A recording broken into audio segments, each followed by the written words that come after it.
Dear students, in last lecture, we studied about center of mass of a n particle system. See the relation between total linear momentum of system of particles and the velocity of center of mass. We also proved Newton's second law of motion for system of particles, and we discussed law of conservation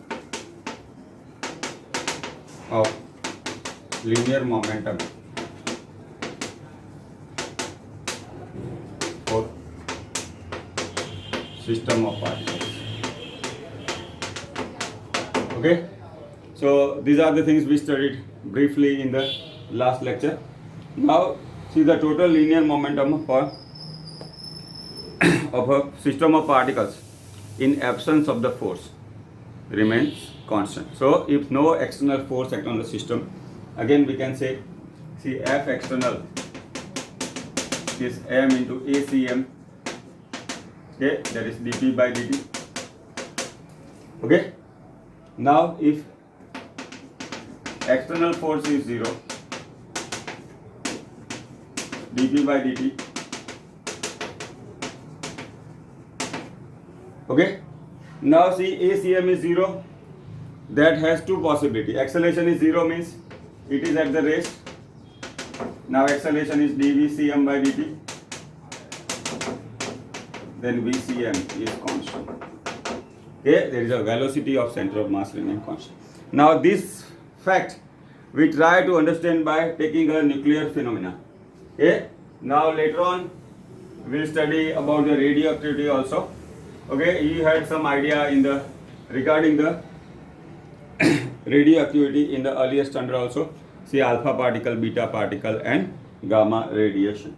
Now see in a nuclear phenomena how the law of conservation of linear momentum is observed or satisfied, that we have to see. Now suppose a radium nucleus is moving with some velocity. Okay, now it explodes or decays. Sorry, we should not use the explode word, we should use why, because it's a nuclear phenomena. See in a nuclear process some decay means decrease term.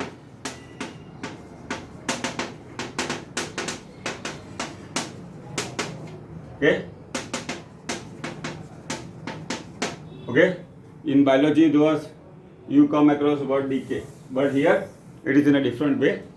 Decay means disintegrate. Now let us say the radium nucleus decay into two parts. Let us say this is a motion of its center of mass. Okay, now it is divided into two parts. Let us say one is a alpha particle. Okay, there is a helium nucleus. Okay, alpha particle is a helium nucleus. It is divided into Rn, that is radon. See the radium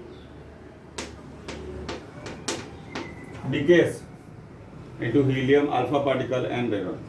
Now see initially center of mass is moving with some velocity.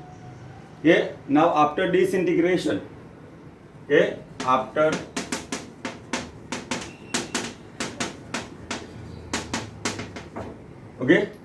after disintegration, see initially we had only one nucleus, now it is divided into two parts. See this radium is decayed into two parts. One is a alpha particle, that is helium nucleus, and second is a radon. Now see here also no external force act on a system. Okay, whatever the velocity of the center of mass of a radium, it will have the same velocity. Why? Because this is a nuclear phenomena. See, it is a spontaneous and instantaneous process. No external force act on a system. So if the no external force acts on a system, see then the total linear momentum will be conserved. So here also the velocity of center of mass of helium and radon Okay, velocity of the center of mass of the helium and radon will be such that it will be equal to the velocity of center of mass, that is a velocity of the center of mass before disintegration or before decay. So we can say this nuclear phenomena is also observed. Okay, sorry, the law of conservation of linear momentum is observed or satisfied in the nuclear phenomena also, that we have to keep in mind. Okay, so this is about the center of mass, of a motion of a center of mass in nuclear process. Okay, there also the law of conservation of linear momentum is followed. Okay, this is about the center of mass. Okay, about the nuclear phenomena. Now, and their velocities. Next we have to study, see, the lesson is regarding to the rotational motion also. Now see what is rotational motion. Now in the lesson number 4 we studied about uniform circular motion.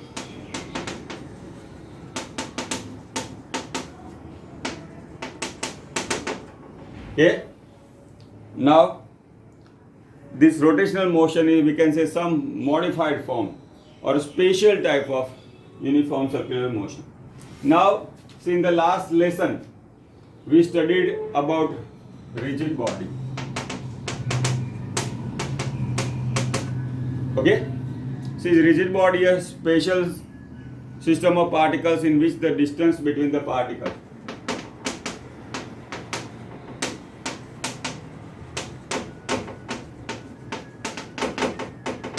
remain constant. Okay, rigid body is a system of particle in which the distance between the particle remains constant. Now see, here we have to study about rotational motion. Okay, now see, rigid body is an ideal condition. 100% rigid body is ideal condition. So we have seen that for all practical purpose we can consider solid body as a rigid body. Now see our rotational motion. Okay, see, all the particles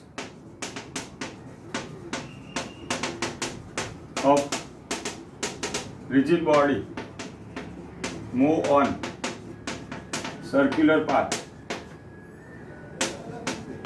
and center of all circular motion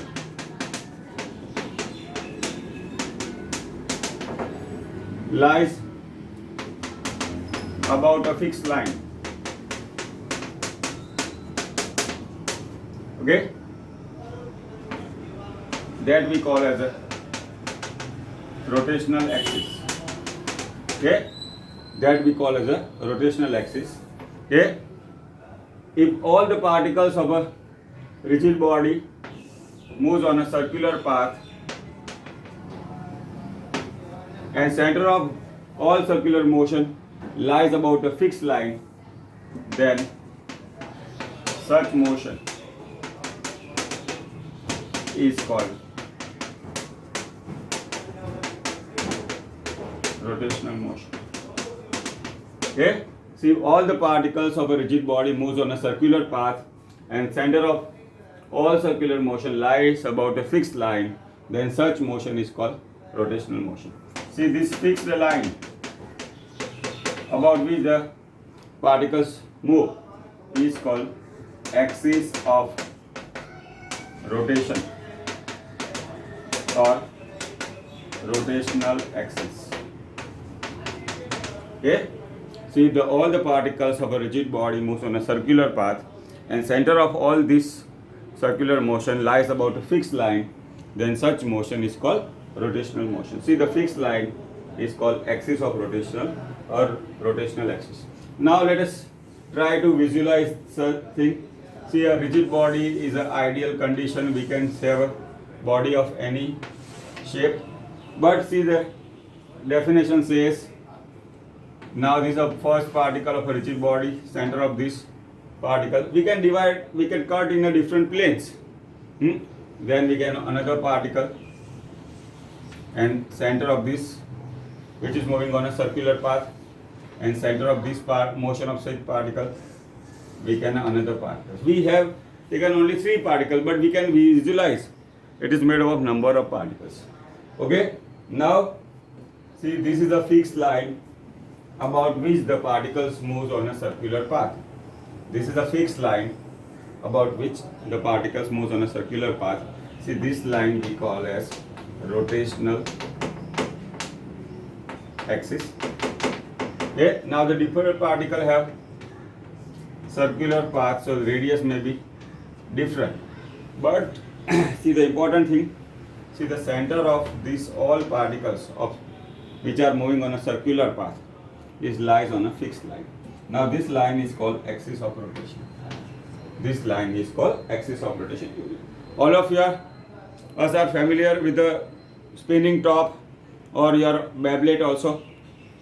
Okay, so that is an example of a rotational motion. See, a fan moves, that is also one sort of rotational motion. Okay, so this is about the rotational motion. See, if all the particles of a rigid body move on a circular path and center of all circular motion lies about a fixed line, then such motion is called rotational motion. And see, the fixed line, okay, is called axis of rotation. Now see, in this lesson we have to study rotational motion in a detail. Okay, rotational motion in a detail.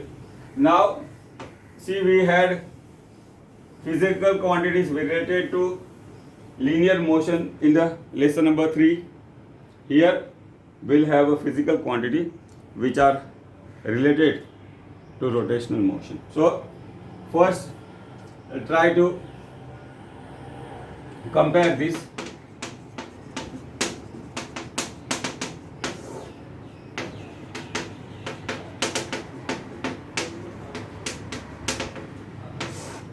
Now see, in linear motion we had a position. Here we'll have angular position. Now see, position we used to call R, X, Y or Z depending on our convenience. See, the angular position is denoted as theta. Okay, then we have displacement delta R. We have angular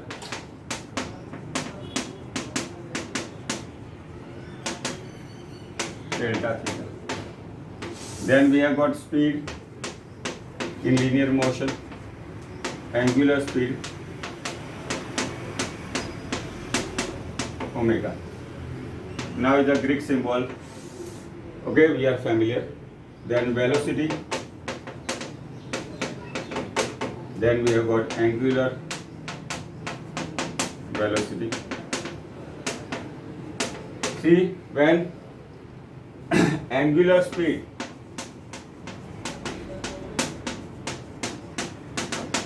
is assigned with the proper direction,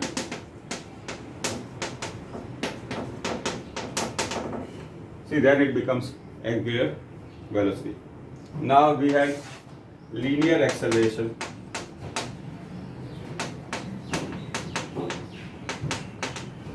A, here we have angular alpha. Okay, just as acceleration is a vector quantity, see, the angular acceleration also is a vector quantity. So this is some sort of analogy or comparison. See, in linear motion we have got position, we denote as R, position vector we used to call R, or see, one dimension x, y, z coordinates. Here it will be angular position theta. See, the displacement is delta R or delta x, angular displacement is delta theta. Now speed, linear speed we denote as v. See, the angular speed is denoted by omega. Velocity is v, linear velocity, angular velocity is omega in a vector form. See, when angular speed is assigned proper direction, or if it is represented with the proper direction, it becomes angular velocity. And linear acceleration we used to denote A. See, the angular acceleration is alpha. Okay, angular acceleration is alpha. Now, see this relation we'll study in detail later on. But see a useful product. See in lesson number C6, in a work power energy, we come across scalar product. So what is scalar product?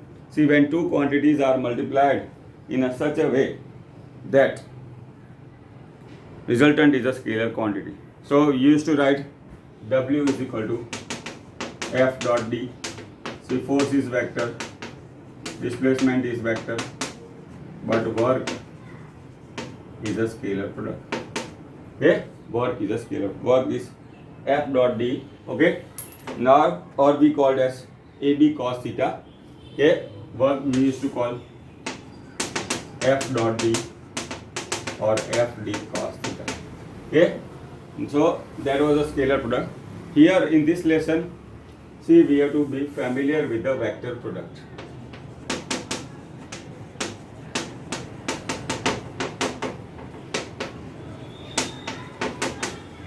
Okay, this is a very useful topic. Why? Because number of lesson, even in the 12th standard also, we'll be using this.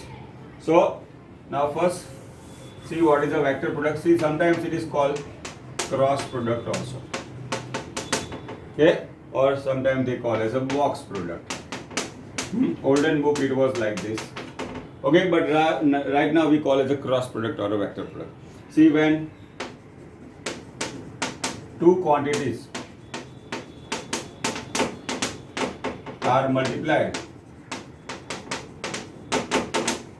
in such a way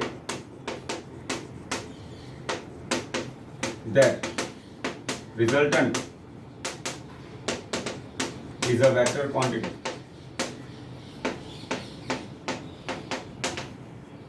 then such product is called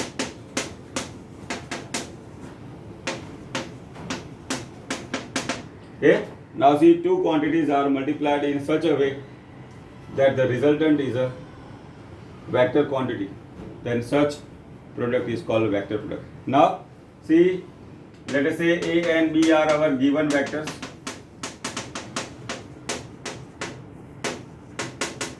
Then the vector product is denoted as A cross B.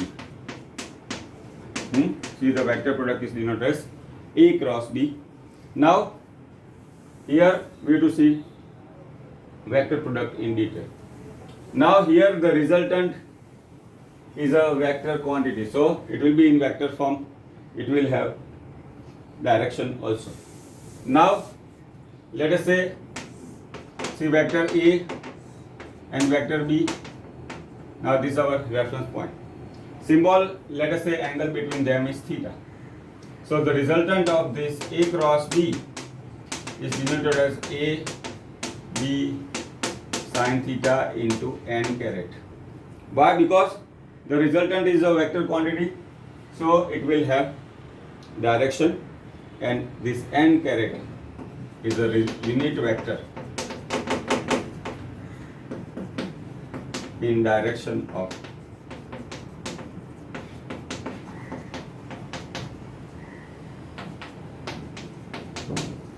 now let us say, see the resultant we call as C. Okay, the resultant of A and B we call as C. Okay, so in that case, see our n caret. Okay, n caret will be a unit vector in the direction of A cross B. Now how do we obtain, see the direction? See, the direction is obtained by resultant is obtained by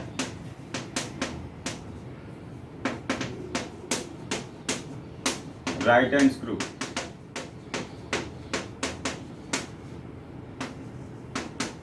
Okay, now see the right hand screw rule says See, when we have to take product of vector A and B, let us say inclined as, okay, theta.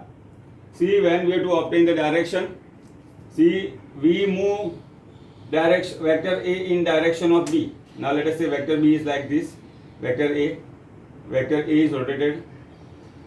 See, the direction of advancement of the right hand screw rule, right hand screw give the direction of, see, all of you might have seen screw.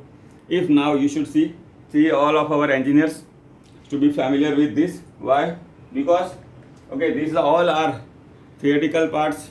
See, when you go in the field, number of times we'll have requirement. See, the right hand screw rule says that, see, when we take A cross B, see, we have to rotate vector A in direction of B. Let us say A vector is rotated in direction of B. See, the right hand screw advances. See, the advancement of the or the direction in which the right hand screw advance is the direction of resultant vector. Okay, so here see, we denote C is a resultant vector, that is A cross B. Okay, see, our n caret is a unit vector in direction of resultant vector. So the direction of resultant vector or direction of resultant is obtained by right hand screw. See, rotate vector A in direction of towards vector B in such a way. Okay, rotate vector A in direction towards B, direction of advancement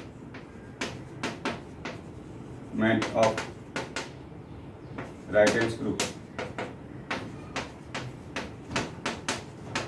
gives direction, okay, of resultant.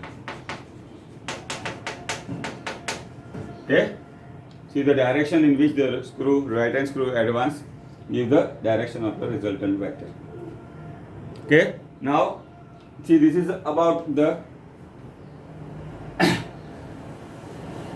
vector product. Now we have to be familiar. Okay, now we have to be familiar. See, our C is A cross B, A and B are vector quantity. C resultant also is a vector quantity. Now see the properties of vector product. Okay, now see, important thing about the vector product, let us say A and B forms a plane. Okay, now A cross B we are taking, C is resultant vector, that is A cross B. Okay, so the direction of C, direction of resultant will be perpendicular to plane formed by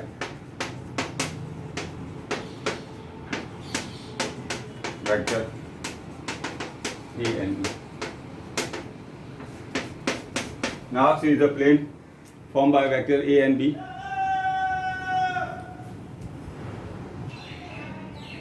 Now see the property of vector product. See here, C is equal to A cross B, that is a resultant vector. Okay. Now see the direction of resultant vector, C will be perpendicular to plane for vector, first vector and second vector, that is A cross B. And we can see the n caret is a unit vector, is in direction of resultant. So now see this is a general property. Now see the vector product not commutative, that is A cross B is not equal to B cross A. Why? Because the direction of resultant vector is obtained by the right hand screw rule. Suppose when we take A cross B, it will be upward, then B cross A will be in that case we have to rotate vector B in direction of A. So this will be B cross A. Okay, what we can see, A cross B and B cross A are in opposite direction. So we can write B cross A minus, why? Because the angle between them is 180. Okay, so the first property, see the vector product is not commutative. Okay, that is A cross B is not equal to B cross A. Secondly, distributive law holds true. A cross B plus C will be equal to A cross B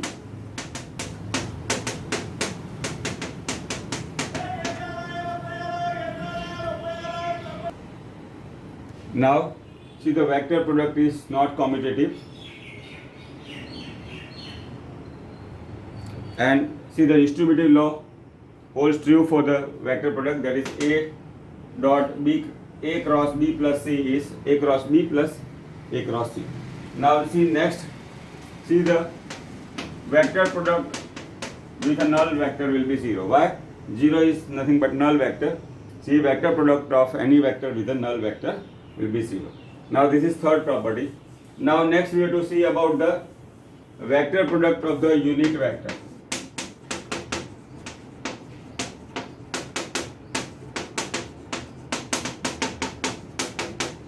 Okay, now in the fourth lesson we studied about unit vector of x, y and z direction. See that is our Cartesian coordinates. See x direction unit vector is I cap, y direction unit vector is j cap, z direction unit vector is k cap. X direction unit vector is I cap, y direction. Okay, now so first we see I cross I. See what will be the angle of a vector with itself. See they will become parallel vector or equal vector. Angle is 0, sin 0 is 0, so 1 into 1 into sin 0 is, this value is also 0. Similarly, j cross j will be 0, k cross. So what we can see, the vector product of a vector, a unit vector, that is I caret with itself is 0, j caret with the j caret is 0, and k caret will be of k cross k also will be 0. Now next we have to see about I cross j. Okay, now see we know three Cartesian axes are at right angle to each other. So I cross j will be 1 into 1 sin 90. Sin 90 is also 1, so resultant will be 1 only. 1 into 1 into sin 90 also is 1. But see just now we have seen that the direction of vector product is perpendicular to plane formed by the given two vectors. Here I and j, they are in the xy plane, they form xy plane. See what will be the direction perpendicular to xy plane? It will be z direction. Resultant is 1, so that is also we can say the unit vector. So resultant is k caret. Okay, so I cross j we have to remember is k. Similarly, j cross k will be I and k cross I will be j. See, we can remember in form of a circle like this. Okay, I cross j is k, we can say j cross k is I, we can say k cross I is j. Okay, but see the vector product is not commutative. So if I want to write k cross j cross I will be minus k caret. Similarly, k cross j minus I caret, and I cross k is minus j. Okay, so this is about the vector product of unit vector in our Cartesian coordinate system. We can see that we know the I, j, k caret are unit vector in x, y and z direction respectively. So in that case, I cross j will be k, j cross k will be I, k cross I will be j. See, by keeping in this mind, we can this in mind we can write easily. Similarly, j cross I will be minus k cross j is minus I cross k is minus j. So This is about the vector product of unit vector. Now see, next is very important, vector product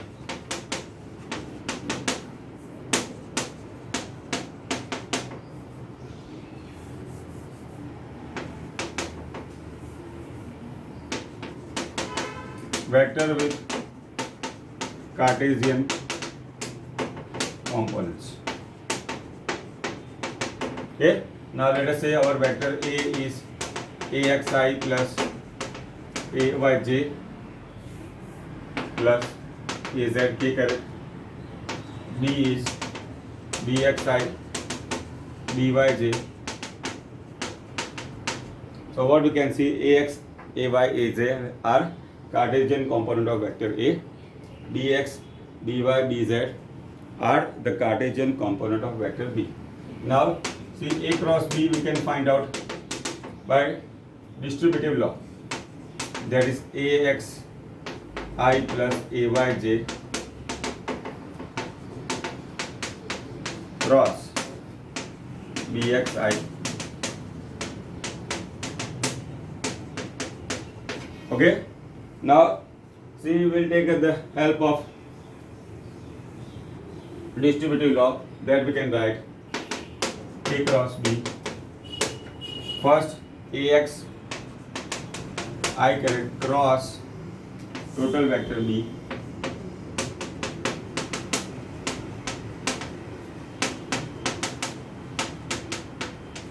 plus ay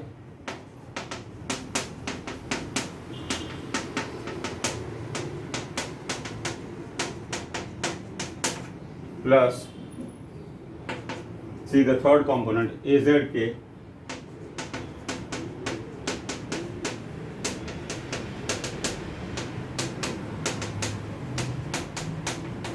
okay. Now this is by taking the help of a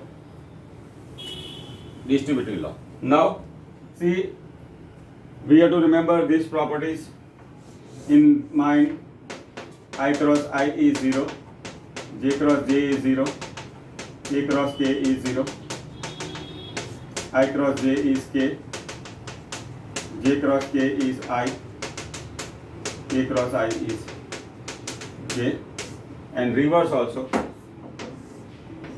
j cross I is minus k, k cross j minus I cross k.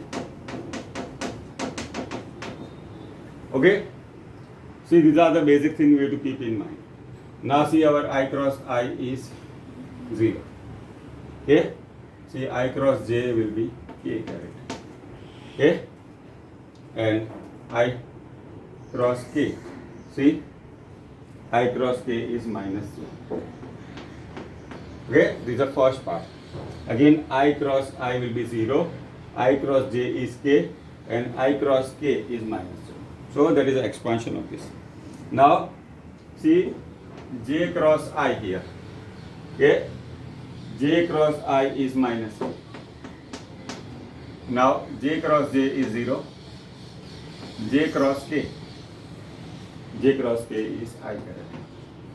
Okay, now finally see, this k cross I is j, k cross j, k cross j is minus I caret, and finally k cross k will be 0. So total 9 terms are there. Out of this, I cross I has become 0, j cross j has become 0, k cross k has become. So 9 out of 9, 3 has become 0. 3 products has become 0. See, there will be total 6 terms remaining. 2 with the I caret, 2 with the j caret, and 2 with the k caret. In that also, see, I caret 1 will be positive and 1 will be negative. J caret also 1 will be positive and 1 with the negative. And k caret also 1 with the positive and 1 with the negative. So, if I simplify in terms of the determinant, okay, if I simplify in terms of the determinant, now let me write this here, ay ax by k caret. Here there is a term with a minus k caret a by bx.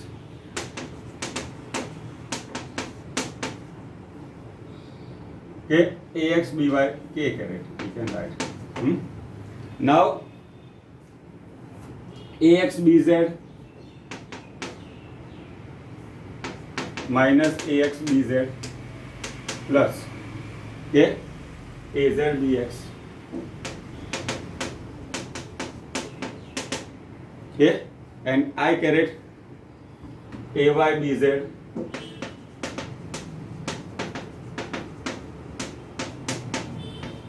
I caret.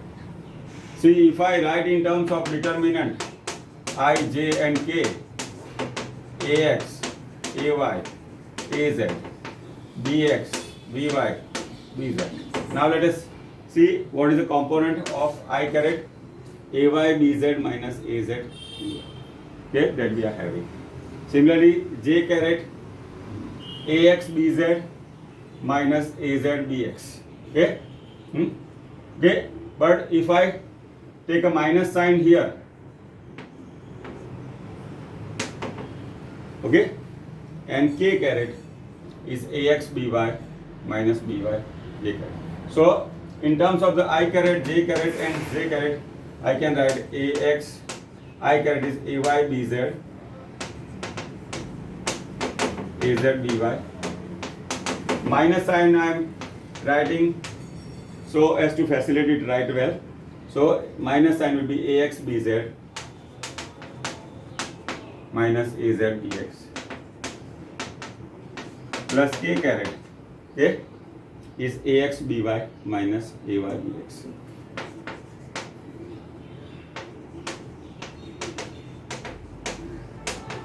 Okay, this is a very useful property that will be used in number of examples and MCQ.